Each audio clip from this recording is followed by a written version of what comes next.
With a crack of plasma fire, the alien warlord Zorlak blasted the statue of the human ambassador to smoldering pieces. He smirked, spinning his high-tech rifle, convinced the primitive humans and their pathetic diplomats would be easy prey for his warmongering Komar faction. But one human, xenoanthropologist Patrick Baker, would soon show Zorlak the grave error of underestimating human weaponry and determination. The tension had been building since first contact between humanity and the technologically advanced Komar. Vega, the dismissive Komar delegate, had sneered with contempt when she first laid eyes on the human diplomatic team's crude, kinetic sidearms and rifles. Cultural misunderstandings and distrust festered, each side viewing the other as arrogant upstarts or backward savages. It was a conflict waiting for a spark. That spark came in a flash of ruthless violence as Zorlak and his elite militants launched a surprise blitzkrieg on the lightly guarded human embassy compound, seeking to crush the perceived weak link in the fragile alliance and assert Komar supremacy. Hellfire rained from the skies and blood stained the streets as the rogue Komar faction butchered scores of human civilians and diplomatic staff. In the first chaotic moments of the slaughter, Patrick found himself cut off and alone, the only human left standing amidst a legion of hostile, murderous aliens. Armed with just his primitive standard-issue weapons and wits, he faced a grim choice between surrender and certain death or going down guns blazing. But Patrick was no ordinary man. He was a baker, and bakers never quit. As the smoke cleared and Zorlak's kill teams closed in, the wily human survivor sent out one final desperate broadcast to any listening friendly ears, praying his words would reach home. This is Patrick Baker of the Terran diplomatic mission. The Komar have betrayed us. Repeat, the Komar have attacked and slaughtered our people. I am the only one left. They are hunting me. Our weapons are primitive. Our numbers are few. The chances of survival are slim. But I'll be damned if I let these alien bastards butcher me like they did the rest of us. I will fight to my last breath and bullet. For the innocent dead. For Earth, I am human, and I will make them pay. Baker out. The stage was set for an epic confrontation that would shake the galaxy and shatter arrogant assumptions. One fearless human, outgunned and overmatched, versus a murderous army of fanatical alien militants with the fate of two species in the balance. When the final shot was fired, only one side would be left standing, and the universe would learn the folly of thinking human weapons primitive or underestimating the power of the human spirit. Patrick Baker emerged from the dropship to a hero's welcome, greeted by throngs of cheering Terrans waving banners emblazoned with his name. Confetti rained down as he strode across the tarmac, his battle-worn armor still bearing scars from his harrowing ordeal against Zorlak's forces. Reporters clamored for a statement, their cameras flashing incessantly. Patrick, how does it feel to be back on Earth after single-handedly defeating the Komar insurgents? He paused, a humble smile playing on his lips. I didn't do it alone. My team, the brave men and women who fought beside me, they deserve just as much credit. We did it for Earth, for the innocent lives lost in that cowardly attack. Among the crowd, a Komar delegation stood out, their sleek metallic suits a stark contrast to the jubilant Terrans. As Patrick approached, they bowed their heads in a show of respect, a gesture unthinkable mere weeks ago. Xenoanthropologist Baker, the lead delegate began, your actions have shown the Komar the true strength and resilience of humanity. We deeply regret the actions of Zorlak and his misguided followers. Your bravery has earned our respect and admiration. Patrick nodded solemnly. Let this be the start of a new era of cooperation between our peoples. Together, we can maintain peace and stability in the galaxy. Behind the scenes, Earth's military leaders were already hard at work, poring over the captured Komar technology from Patrick's mission. They knew that Zorlak's faction represented just a fraction of the Komar's true military capabilities, and they were determined to level the playing field. In a top-secret facility deep underground, Patrick found himself surrounded by a team of brilliant scientists and engineers, tasked with reverse engineering the advanced Komar weaponry. Sleek plasma rifles and miniaturized power cells lay strewn across workbenches, their inner workings exposed and analyzed. Dr. Eliza Sorensen, the project's lead scientist, approached Patrick with a gleam in her eye. With this technology, we can revolutionize human weaponry.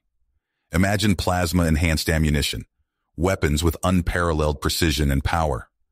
We'll never be caught off guard again. As the weeks turned into months, Patrick and his team worked tirelessly, blending human ingenuity with Komar technology. Prototypes began to take shape, each more impressive than the last. The once primitive human arsenal was evolving, becoming a force to be reckoned with. But even as they made strides, troubling reports began to surface. Zorlak's loyalists, it seemed, were far from defeated. Whispers of a hidden asteroid base, a secret weapons facility housing experimental arms of terrifying power, reached Earth's intelligence networks. Late one night, an encrypted transmission came through on Patrick's private channel. The face of Vega, the Komar delegate who had once dismissed humanity, flickered onto the screen. Her expression was grave. "Patrick, we have a problem. Zorlak has escaped from prison on the Komar homeworld. We believe he's gathering his forces at the asteroid base, planning to overthrow our government and launch an all-out war against Earth." Patrick's grip tightened on the edge of the console. "How did this happen? I thought he was locked up for good." "He had help from within. Patrick, you're the only one who can stop him. Earth needs you again." Without hesitation, Patrick assembled his team, outfitting them with the newly developed hybrid weapons. Sleek plasma rifles with human ergonomics, powered armor infused with Komar shielding technology. They were a force to be reckoned with. As their stealth ship approached the asteroid base, Patrick felt a sense of déjà vu wash over him. Once again, he was leading a small team against insurmountable odds, the fate of two worlds hanging in the balance. Equipped with reverse-engineered Komar cloaking devices, they slipped past the base's defenses undetected. Silently, they made their way through the labyrinthine corridors, dispatching Zorlak's loyalists with ruthless efficiency. The new weapons proved their worth, cutting through the Komar's advanced armor without difficulty. Chaos erupted as alarms blared, alerting the base to their presence. Plasma bolts crisscrossed through the air, scorching the walls and filling the corridors with the acrid scent of burnt metal. Patrick and his team pushed forward, undeterred, their weapons singing a symphony of destruction. At the heart of the base, they found Zorlak, surrounded by his most loyal followers. The rogue warlord sneered as Patrick approached, a prototype plasma rifle leveled at his chest. "You may have bested me once, human, but this time I have the upper hand. Behold, the pinnacle of Komar weaponry." Zorlak brandished a sleek, pulsating rifle, its barrel glowing with an eerie blue light. Patrick recognized it instantly, a weapon far deadlier than anything they had encountered before. But Patrick had a surprise of his own. With a flick of a switch, his plasma rifle hummed to life, its power cell glowing a brilliant green. It was a weapon born of both human and Komar ingenuity, a testament to the strength of their unlikely alliance. In a flash, the two warriors clashed, plasma bolts filling the air with a searing heat. Around them, Patrick's team engaged Zorlak's loyalists, their hybrid weapons proving more than a match for the Komar's cutting-edge armaments. The battle was fierce, neither side giving quarter. Patrick and Zorlak danced a deadly waltz, their weapons locked in a duel of wills. Sweat poured down Patrick's brow as he dodged and weaved, retaliating with precise bursts of plasma fire. In the end, it was Patrick's skill and purpose that won out. With a final, well-placed shot, Zorlak crumpled to the ground, his weapon clattering uselessly beside him. Around them, the sounds of battle died down as the last of the loyalists fell. "The reactor core!" Patrick shouted over the din. "We need to sabotage it before this whole place goes critical." His team sprang into action, planting explosive charges at key structural points. The countdown began, a relentless ticking that urged them to hurry. With seconds to spare, they boarded their stealth ship, rocketing away from the asteroid as the charges detonated behind them. The facility erupted in a blinding flash of light, a massive explosion that rippled through the void of space. In an instant, Zorlak's secret weapons cache was eradicated, along with any hope of his faction rising again. As they watched the asteroid crumble to dust, Patrick felt a sense of relief wash over him. They had done it. They had stopped Zorlak and his militaristic ambitions, securing a fragile peace between humanity and the Komar. But even as they celebrated their victory, Patrick knew that their work was not nearly finished.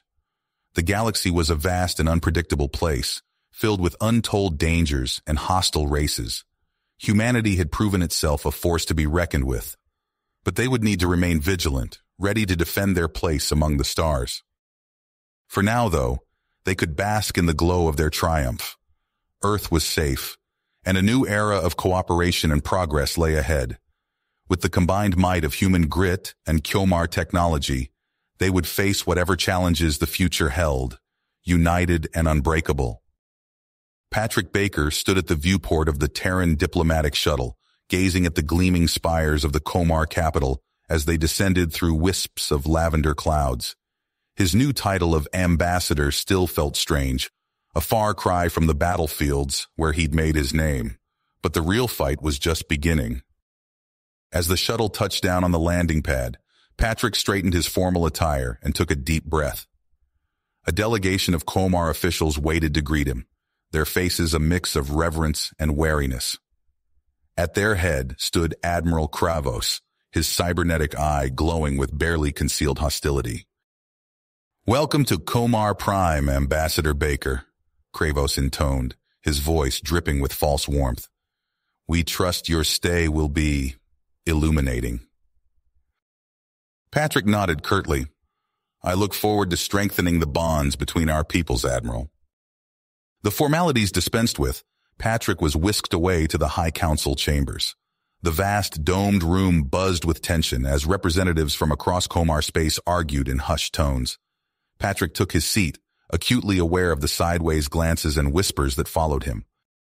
Admiral Kravos strode to the center of the chamber, his crimson uniform a stark contrast to the muted colors of the other council members.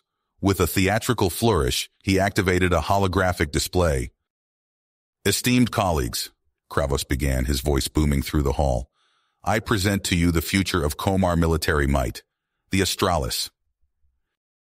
The hologram shimmered, revealing a massive dreadnought that dwarfed anything in the known galaxy. Its sleek lines bristled with weapon emplacements, each capable of unleashing unimaginable destruction. "With this vessel," Kravos continued, his eye fixed on Patrick, "we can ensure the safety of our people against any threat, including those who would seek to outpace us technologically." The room erupted into chaos as council members shouted questions and accusations. Patrick gripped the arms of his chair, his fist clenched with tension. Kravos raised a hand, silencing the din. "Of course, we are willing to reconsider the necessity of such measures, if our human friends would agree to Komar oversight of their military research and development." Patrick stood, his voice cutting through the murmurs. "The people of Earth came here in peace, Admiral. We seek cooperation, not subjugation." Before Kravos could retort, Vega and her moderate faction voiced their opposition to the Admiral's thinly veiled threats. The council devolved into heated debate, with Patrick at the eye of the storm. Later that night, as Patrick pored over reports in his quarters, a knock at the door startled him. He opened it to find Vega, her eyes darting nervously down the hallway. "Ambassador," she whispered, "we need to talk. Kravos has gone too far. We have a plan to stop him, but we need your help." Patrick ushered her inside, listening intently as Vega laid out the details of a daring scheme to sabotage the Astralis and expose Kravos' warmongering. It was risky, bordering on suicidal, but Patrick knew it might be their only chance to preserve the fragile peace. Days later, under cover of darkness, Patrick led a small team of human operatives towards the secret shipyard where the Astralis was under construction. They moved silently through the shadows, their stealth suits rendering them nearly invisible to the Komar security systems. As they approached the massive hull of the unfinished dreadnought, Patrick signaled his team to split up. They had precious little time to disable the ship's primary weapons and plant evidence of Kravos's treachery before the morning shift arrived. Patrick worked feverishly, his hands flying over alien control panels as he uploaded a virus designed to cripple the Astralis' targeting systems. Suddenly, alarms blared throughout the facility. "Shit," Patrick muttered, activating his comlink. "Team, what's your status?" Before anyone could respond, the main hangar doors hissed open. Patrick's blood ran cold as he saw Admiral Kravos stride in, flanked by a contingent of guards. "Well, well," Kravos sneered, his cybernetic eye glowing malevolently. "It seems we have some uninvited guests." Patrick's mind raced, calculating odds and weighing options. With a subtle hand signal to his hidden team, he stepped out from behind a bulkhead, hands raised. "Admiral," Patrick called out, his voice steady. "I think it's time we had a real talk about the future of human-Komar relations." Kravos's laugh echoed through the cavernous hangar. "Oh, I couldn't agree more, Ambassador, though I'm afraid this conversation will be rather one-sided." In that moment, Patrick's team sprang into action. Stun grenades detonated around Kravos and his guards, filling the air with chaos. Patrick lunged forward, tackling the disoriented Admiral to the ground. "It's over, Kravos," Patrick growled, pinning the Komar leader. "We have proof of your plans. Stand down now, and we can end this without bloodshed." Kravos's cyber eye flashed, and he grinned wickedly. "Oh, but there will be blood, human. More than you can imagine." With a twist of his wrist, Kravos activated a hidden control panel. Klaxons wailed as the shipyard's self-destruct sequence initiated. "You have 2 minutes to decide," Kravos spat. "Arrest me and die here or flee like the cowards you are." Patrick's team scrambled to subdue the remaining guards and secure Kravos. As they sprinted for their escape vessel, the first explosions rocked the facility. They barely cleared the blast doors before the shipyard erupted in a cataclysmic fireball, the Astralis and its deadly weapons consumed in the inferno. In the days that followed, Patrick stood before the Komar High Council once more. This time, he presented irrefutable evidence of Kravos's warmongering and treachery. The disgraced admiral was led away in chains, his dreams of domination shattered. To seal the renewed alliance between their peoples, Patrick presented Vega with a gift, a meticulously crafted replica of his family's revolver, the very weapon that had helped defeat Zorlak. "A symbol," Patrick said, "of the strength we find in unity, and a reminder of the challenges we've overcome together." Vega accepted the gift with reverence, her eyes meeting Patrick's. "And what of the challenges still to come, Ambassador?" Patrick's gaze swept across the council chamber, taking in the mix of hope and apprehension on the faces before him. "We face them as one," he replied, his voice firm with dedication. "Human and Komar, united in our quest for peace among the stars." Patrick Baker sat at his desk in the Interstellar Defense Corps headquarters, poring over intelligence reports. 5 years had passed since the Kravos incident, but tensions still simmered beneath the surface of the human-Komar alliance. He rubbed his temples, feeling the weight of his new responsibilities as IDC commander. A priority alert flashed across his screen. Patrick's eyes widened as he read the report on the Drakic, a voracious alien race leaving a trail of conquered worlds in their wake. He pulled up star charts, tracing their path of destruction. "Computer, get me a secure line to Vega," Patrick ordered. Moments later, Vega's face appeared on the screen. "Patrick, I assume you've seen the reports?" He nodded grimly. "The Silvani system is in their crosshairs. We need to act fast." "Agreed. I'll coordinate with Admiral Arkin to mobilize our fleet." Patrick's fingers flew over the console, issuing orders to the human armada. Within hours, a joint task force was en route to Silvani. As they dropped out of FTL, Patrick's breath caught in his throat. The Drakic invasion force dwarfed anything he'd ever seen. Countless organic warships swarming like locusts around the Silvani moons. "All ships, battle stations," Patrick barked. "Komar vessels form up on our flanks. Activate shield matrices on my mark." The comm channels erupted with status reports as the fleet assumed formation. Patrick watched the tactical display, gauging the enemy's movements. "Sir, Drakik ships launching attack drones, a sensor officer shouted. Mark, Patrick commanded. A shimmering energy field enveloped the Allied armada just as the first wave of bioplasma struck. The shields held, but Patrick knew they couldn't withstand sustained assault. Railgun batteries, target those drone swarms, he ordered. Komar ships, prepare antimatter warheads. Space lit up with streaks of hypervelocity rounds, shredding through the Drakik drones. Komar warheads detonated in blinding flashes, vaporizing entire squadrons of enemy fighters. But the Drakik kept coming. Their ships latched onto disabled Allied vessels, tendrils burrowing into hulls to siphon technology. Patrick gritted his teeth, knowing he had to change tactics. Helm, plot micro-jumps to Sector Gamma, he commanded. All ships, prepare for synchronized assault on my mark. The human Komar fleet blinked out of existence, reappearing behind the Drakik vanguard. Caught off guard, the aliens' rear shields faltered under the barrage of railgun fire and antimatter detonations. Hours stretched into days as the battle raged across the Silvani system. Patrick coordinated hit-and-run strikes, bleeding the Drakik war machine. But even as enemy ships fell to Allied guns, more poured in to replace them.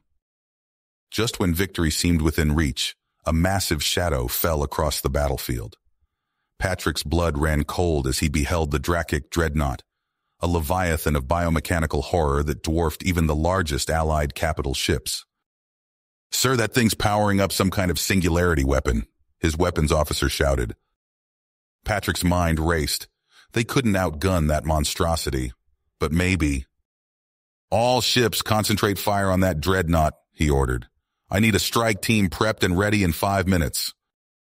Patrick strapped himself into a stealth shuttle alongside a squad of elite operatives. As Allied fire pummeled the dreadnought's shields, they slipped through a gap and latched onto its hull. Cutting their way inside, Patrick led his team through pulsing organic corridors. They fought through internal defenses, losing good men and women with each step closer to the central singularity generator. Finally, they reached the core, a swirling vortex of impossible energy contained within alien geometries. Patrick's team worked quickly, planting EM pulse warheads around the chamber. Charge is set, his demolitions expert shouted over the din. Fall back, Patrick ordered. They sprinted for their shuttle as the warheads detonated. The dreadnought's interior strobed with arcing energy.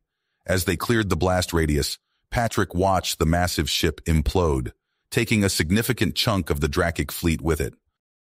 In the aftermath, Patrick coordinated rescue efforts for the battered Silvani colonies. Human and Komar ships worked side by side, evacuating survivors and salvaging what they could. Aboard the flagship, Patrick found Vega staring out at the scarred system. We've won the day, she said quietly. But at what cost? Patrick nodded, his expression grim. And what's coming next? The acrid stench of burning circuits filled the air as Patrick watched the last of the Drakik ships disintegrate.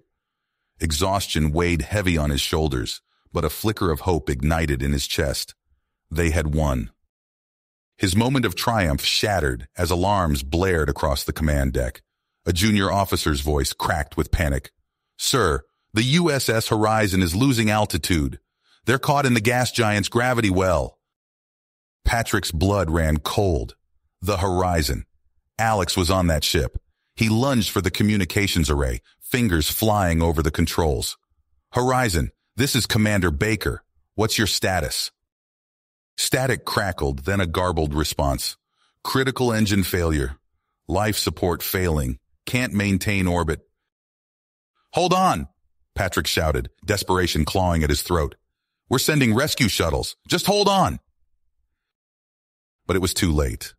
The massive view screen showed the doomed transport plummeting into the roiling atmosphere of the gas giant.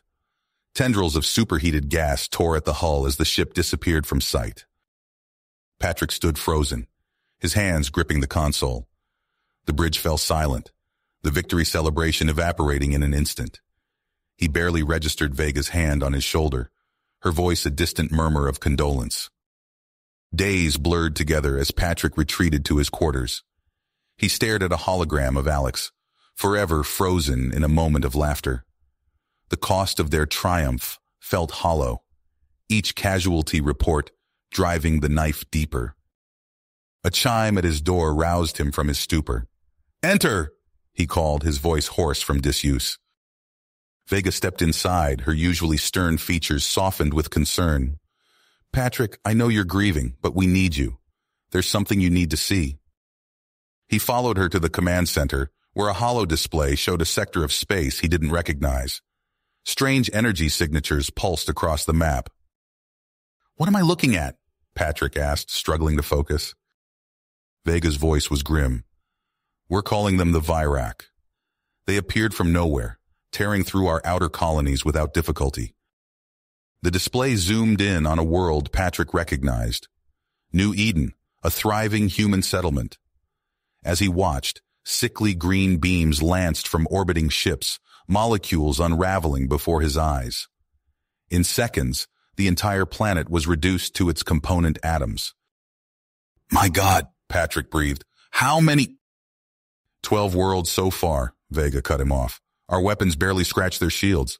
We're evacuating what we can, but—" Patrick's mind raced, pushing through the fog of grief. "The null bombs," he said quietly. "It's time." Vega's eyes widened. "Are you sure? The collateral damage—" "Will be less than total extinction," Patrick finished. He straightened, squaring his shoulders. "Prep a strike team. We end this now." Hours later, Patrick led his elite squad through the twisting corridors of the Virak flagship. Swarms of mechanical drones swarmed toward them, their metallic limbs clicking against the deck plates. "Keep them off me!" Patrick shouted as he furiously typed commands into a datapad. The virus wormed its way into the ship's systems, causing lights to flicker and doors to slam shut randomly. A drone lunged at Patrick, its pincers snapping inches from his face. A well-placed shot from one of his team reduced it to scrap metal. They fought their way to the central core, a massive column of pulsing energy. Patrick's fingers flew over the alien controls, sweat beading on his brow. "It's done," he said, turning to his team. "Get to the extraction point. Now." As his squad retreated, Patrick activated his comlink one last time. "This is Commander Patrick Baker," he said, his voice steady despite the chaos around him. "To all who can hear this message, never stop fighting. Humanity will endure." He closed his eyes, thinking of Alex, and pressed the detonator. A blinding flash engulfed him as the fabric of reality itself tore asunder. You have reached the end of the story.